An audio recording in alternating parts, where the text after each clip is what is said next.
Bonjour. Vous avez bien trouvé le parking, c'était facile, ça va? Oui, c'est un bon voilà. rendez-vous. Alors, donc vous avez trouvé cet oiseau. Oui. Vous pensiez que c'est une chevêche, c'est ça? Mais ça, très franchement, je sais pas, c'est une petite chouette. Est-ce que ça ressemble à ça? Oui. Alors, donc vous l'avez trouvé sur la commune de Vedène. Alors, c'est à Vedène, ouais, c'est ça. 84. La date de découverte? C'était vendredi, c'était le 18. Alors là, ce matin, on a récupéré une chouette. Cet oiseau était blessé, la personne l'a ramassé, il a fini par trouver le téléphone du centre. On s'est donné rendez-vous pour le transfert de cet oiseau et je l'emmène au centre de Bios où je vais faire ma journée de bénévolat.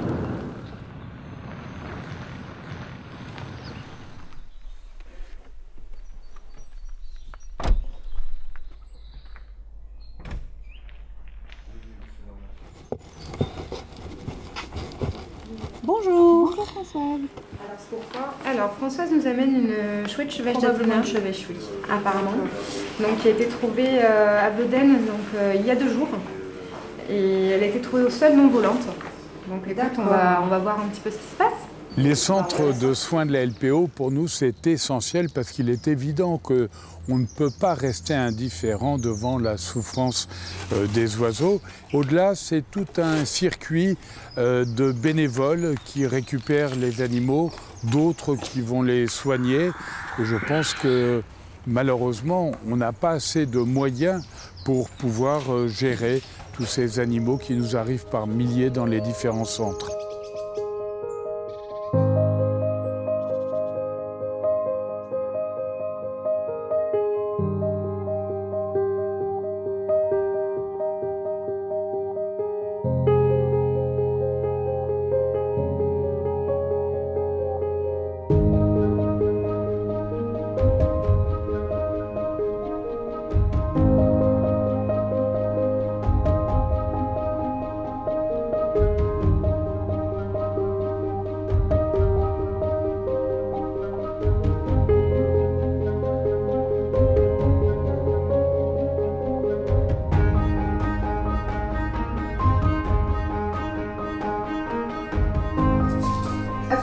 Tu mets dans le box où on va laisser.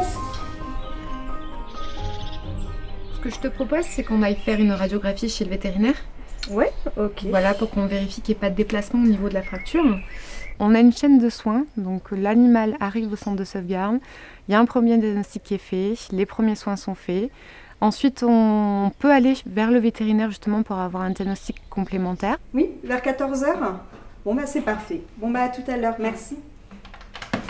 Alors on vient d'accueillir une chevêche d'Athéna, une petite chouette, donc qui présente une petite maigreur, qui est aussi déshydratée. Ça fait quand même 2 jours que les personnes l'ont. Pour le nourrissage en volière, on essaie de les nourrir une fois dans la journée, donc il n'y a pas de contact visuel, on utilise des trappes. Donc là c'est en général les bénévoles qui s'assurent que l'animal est bien nourri. Ce centre de sauvegarde il se situe sur la commune de Bious. Donc c'est une commune qui fait partie du parc naturel régional du Luberon. Donc on est loin de tous les dangers de la ville et ça nous permet donc de relâcher des animaux directement au centre de sauvegarde.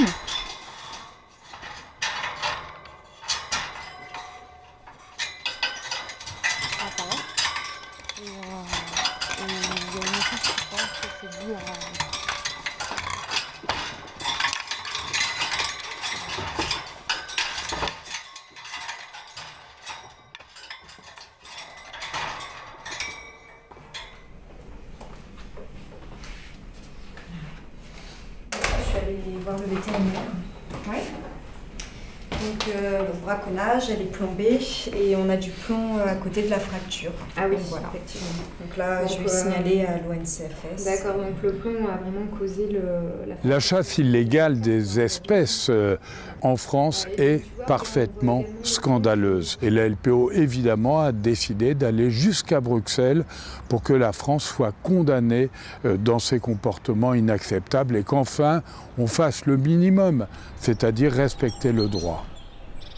La LPO s'est beaucoup investie dans les centres de soins en améliorant les techniques de soins, d'une part, en élargissant le réseau qui permet de récupérer les oiseaux et de les conduire dans les délais les plus courts vers les soins. Nous, on voit le bénévolat comme un véritable échange. C'est-à-dire que la personne va venir nous aider à la gestion quotidienne du centre de sauvegarde. Et nous, en échange, on va essayer de leur apporter un maximum de connaissances, comme le cas de Françoise Nissen, donc, qui est une bénévole transporteuse depuis 2 ans. Alors j'amène pas mal d'animaux, je fais souvent l'ambulance effectivement parce qu'Avignon c'est un point central en Nord-Vaucluse. Je pense qu'on n'a pas besoin spécialement d'un diplôme ou de connaissances particulières à la base. Je pense que le plus important c'est la motivation. Quand on signe pour être bénévole, dans la charte il y a marqué « Arriver de bonne humeur ». Donc voilà, ça c'est un point extrêmement important que j'essaie de respecter au mieux. Ok, donc tu m'as mis en position bandage. Donc là ça fait environ 15 jours.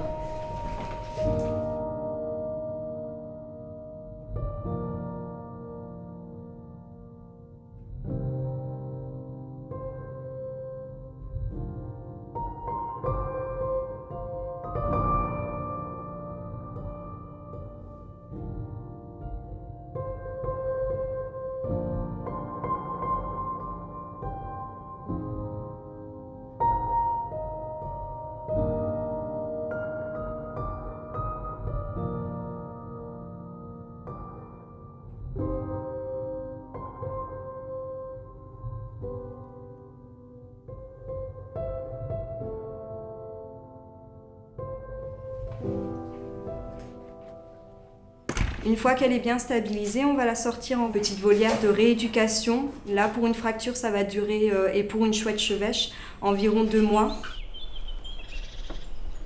Alors la volière de rééducation, c'est une volière qui fait environ 10 mètres de long. Ça va être une première étape après la fracture. La deuxième étape, donc, c'est quand la fracture est consolidée et que là, on passe dans une étape de remusculation. Donc là, on passe dans une volière de réhabilitation donc, qui est très très grande. On va pouvoir entraîner la chouette pour la faire voler, pour observer son vol. Et une fois qu'elle est correctement remusclée, donc qu'il n'y a pas de déséquilibre au niveau du vol, c'est là qu'on va prendre la décision de la relâcher. Et nous, notre volonté ici, c'est de relâcher l'animal avec 100% de chance qu'il puisse retourner à l'état sauvage et survivre.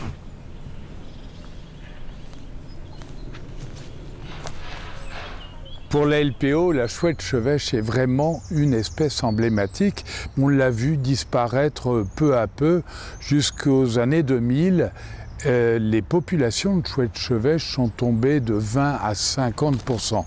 La bonne nouvelle, c'est qu'on a trouvé les moyens de renverser la situation, notamment en posant des nichoirs, ce qui a été très efficace.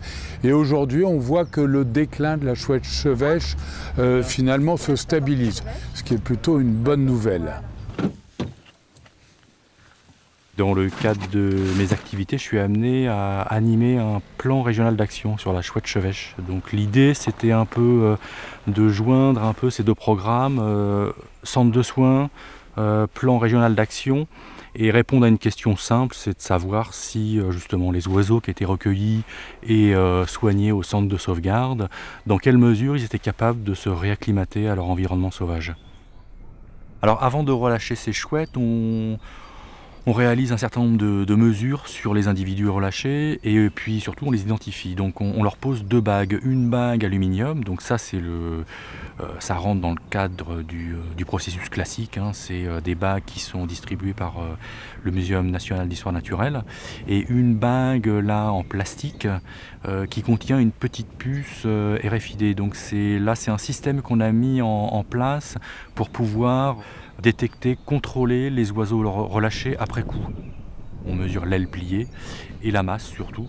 Toutes ces informations sont communiquées au Muséum national d'histoire naturelle, donc qui supervise tous les programmes de bagages en France. Et après, elles nous servent à analyser l'état de santé de la population locale, la survie des oiseaux relâchés. C'est un peu ce qui nous intéresse par rapport à l'activité du centre de sauvegarde.